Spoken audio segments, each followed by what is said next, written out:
Social engineering sounds like a buzzword, but it is one of the most pervasive and relevant threats facing people today. Most hackers have simple motivations. They want to steal credit card, banking information, or commit other acts of fraud to make money. And social engineering aligns well with these goals. If you've seen DP Solutions' other content, you'll know that we talk about phishing quite a bit. But for this tech tip, I'd like to dig a little deeper and talk about some trends in social engineering in order to broaden your horizons when it comes to the types of attacks you could face in the second half of 2020. Trend number 1, SIM swapping. A SIM card is essentially a small card that goes into your cell phone and verifies your device with your service provider. It's the key component that ties your cell phone number to your specific device. A SIM swap is a scam where a bad guy uses your personal information to trick a carrier into tying your phone number to their device.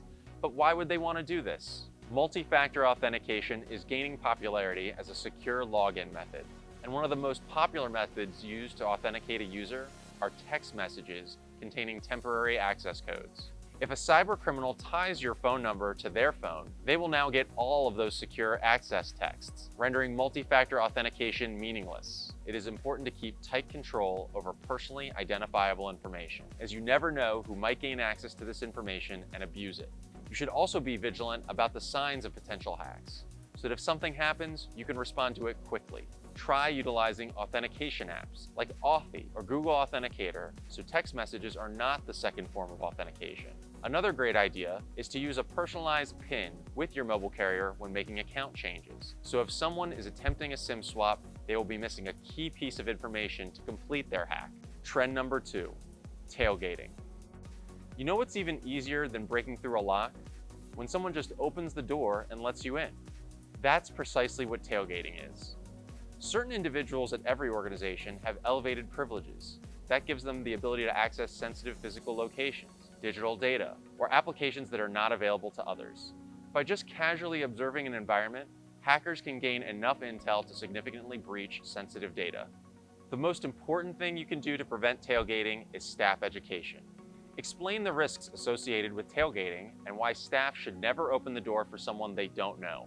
Require all visitors to wear badges so your employees can easily identify unauthorized visitors, and of course, make sure you have clearly communicated your visitor policies so staff know what suspicious activities to look out for and how to handle unwanted guests.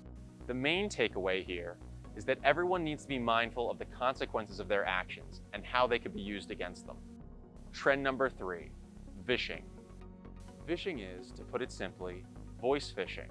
It is very easy to create a fake phone number and start calling people claiming to be someone with an important message, when in reality you're committing some kind of scam.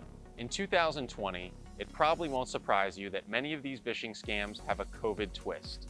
While legitimate contact tracing will use phone calls to inform people about potential exposure to the virus, scammers take advantage of this with a number of tricks. They will talk about the stimulus or unemployment programs, or important news from the government.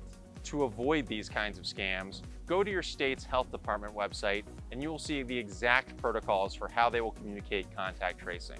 The same thing goes for other legitimate government programs during this challenging time.